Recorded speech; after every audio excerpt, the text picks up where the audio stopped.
back to the Ben Mulroney Show, and welcome back to a segment that I love doing because I get to work with Dave Bradley right here. It's Is It BS or Is It Real? And as always, we have very colorful language in this segment, as you will hear in just a moment. So if you have a problem with that, if you are a pearl clutcher in any way, go walk the dog, go do something, go do anything. But do not, whatever you do, I repeat, do not listen to this segment. Maybe that's a good tease. Whatever you do, don't listen to this segment. All right, so so here's what I want you to do. I want you to play along at home. Dave is going to read a news story, which may or may not be real. I'm going to sit here, hum and haw, probably talk myself out of the right answer, and I want you to play along at home. So with that, let's start. Is this BS or is this real? See, now that's some bullshit. This is bullshit. Man, this is some bullshit. You want answers? I think I'm entitled. You want answers? I want the truth. You can't handle the truth. You are fake news. I love that he gets tagged with "you are fake news." Okay, Dave Bradley, over to you. All right. Is someone pushing for kitchen knives, as we know them, to be banned in the UK? A survivor of a knife attack in the UK is now calling for banning the use of sharp-tipped knives in home kitchens. Leanne Lucas, who was stabbed in a Taylor Swift-themed dance workshop, was attacked by someone using a kitchen knife with a sharp blade purchased from Amazon. Lucas' campaign, which launched this week, is called Let's Be Blunt. It aims to raise social awareness of safer-tipped knives. She says, "We don't need to wait for government or the police to tell us what to do," and is calling on the public to do an inventory of their kitchen knives. According to the latest data from the Office for National Statistics, kitchen knives are the most common type of weapon used in knife homicides. Miss Lucas says since the attack, she has never cooked with a pointed kitchen knife again, and that using a blunt-tipped knife makes her feel safer. All right. This is going to be one of those where I probably talk myself out of the right answer. Because, yes, knife attacks in the UK have been on the rise, and blunter knives would probably be helpful. But it's an impossible thing to do. Like if I'm at home with my steak knives, right? I'm sure you could create a steak knife with a rounded edge. I'm sure you could. But if I'm at home with my steak knives and I hear this, I'm going to say, well, why would I get rid of my steak knives? No one in my house is a killer or in danger of ever using them. So it seems like a fool's errand. So I'm going to say it's made up. Joy? Is it possible this story is true? Oh, no. Yes, it is. I mean, I get the idea. I do. But it's like nothing's going to come of this. Yeah. I feel bad for her if she was stabbed at a tailor's. That's terrible. Then the blunt knives are already out there. Like, you can still get them. They're not quite as fancy as a proper steak knife. Yeah, they're not as pretty, I'm sure. They don't. But I bet they cut the steak pretty well. Anyway, all right, I got that one wrong. All right, moving on to story number 2.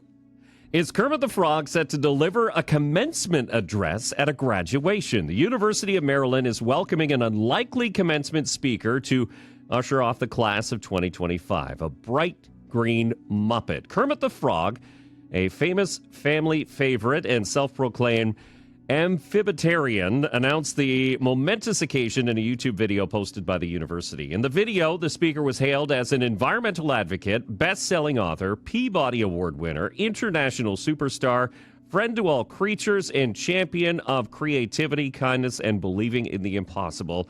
The camera then sharply pans to Kermit the Frog. Kermit, who is traveling a long way from Sesame Street for the occasion, said nothing could make these feet happier than speaking at the university. Says in a statement, "I just know the class of 2025 is going to leap into the world and make it a better place. So if a few encouraging words from a frog can help, then I'll be there." It's unclear if fellow Muppet, Miss Piggy, or any other members of the Fleecy crew will be in attendance. Okay, so this is another one of those cases where I saw this story before, so I know it's true. But let me tell you why I'm so glad it's true. Because he's not going to get political, right? There's no, if you are going to protest this a Muppet, then there's something really wrong with you. This should be a great moment for anybody. At my graduation from university, Jimmy Carter was the speaker, and that would have been fine. Well, he's very boring. But on top of that, I was very drunk the night before. And my mother insisted that I wear a suit. So I had to wear a suit under my black robe with my black hat in the beating sun of North Carolina in May. I almost died. And I had to sit there listening to the most boring speech ever. It was awful. So I would take this guy any day of the week. Kermit the Frog, congratulations to you. So I know that's right. So I'm 1 for 1. Yeah, you don't even have to say. But play it. It's fact. Yeah, there you go. Okay, let's move on to number 3. All right. Did a Chicago newspaper run a list of must-read books that didn't actually exist? The Chicago Sun-Times apologized on Tuesday for an embarrassing fiasco involving AI. In its Sunday edition, the paper published a summer reading list with titles, authors, and descriptions of 15 books. It turned out 10 of those 15 books didn't exist. The authors attached to the names of the fake books are all real, but the books that they were said to have written don't exist. Of the 5 that are real, none of those books are new. As a matter of fact, the descriptions even acknowledge that 2 of the books were published in 1954 and 1957. The Sun-Times special section was licensed from a national content partner that used a freelance writer. The section not approved by the paper's newsroom. The Sun-Times says it's updating its policies to ensure nothing like this ever happens again. Well, okay, that last part that you just said, that explained away my biggest concern about oversight from editors. I still don't buy it. There's no way that got, no way. Now I'm thinking, no, I refuse to believe that a newspaper of that caliber would have done something that stupid. So I'm going to say it's BS. A similar event did take place. Talked your way out of it. Why? Listen, newspapers, these are self-inflicted wounds. You wonder why people don't trust the news anymore. You used AI. Oh, it's a third party. Doesn't matter. You got a contract with these people. Oversight is key. So disappointing. Okay, so I'm down by 1. Okay, Yeah. Next one. All right, let's make up for it. Did Donald Trump strike a deal with Qatar for a luxury golf course? The Trump family company struck the deal to build a luxury golf course and resort in Qatar. In a sign, it has no plans to hold back from foreign deal-making during a second Trump administration. It's despite the danger of a president shaping U.S. public policy for personal financial gain. The project, which features Trump-branded beachside villas and an 18-hole golf course, is to be built by a Saudi Arabian company. It's the first foreign deal by the Trump organization since Donald Trump took office, and unlike any done in his first term. The deal for the Trump International Golf Club and Trump Villas is unlikely to be the last of its kind, follows several other deals made before Trump was sworn in, including one for a golf resort in Vietnam late last year with a firm with ties to the Communist Party. The deals have drawn outrage from government watchdogs, mostly silence, though, from Trump's fellow Republicans in Congress. I'm just going to say it's true, just because it feels true, and so much with Donald Trump is about feelings, so I'm going to say it's true.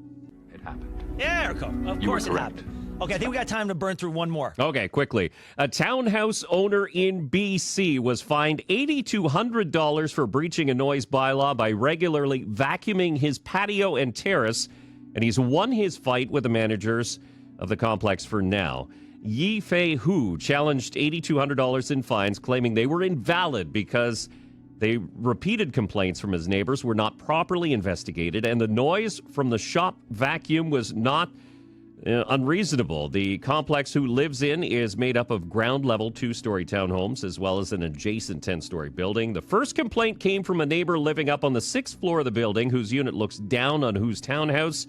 Over the next 3 weeks, an additional 5 complaints were submitted, all alleging that he used the vacuum almost daily, sometimes for several hours. I wish he'd come to my house. Man who won his appeal, however, because he adequately the appeal because the complainant failed to adequately prove the noise was unreasonable, needed decibel recordings or a report from an expert. Yeah, you gotta prove. You have to actually show a decibel to prove there's a noise complaint. I'm gonna say it's real because it just sounds like something that would happen.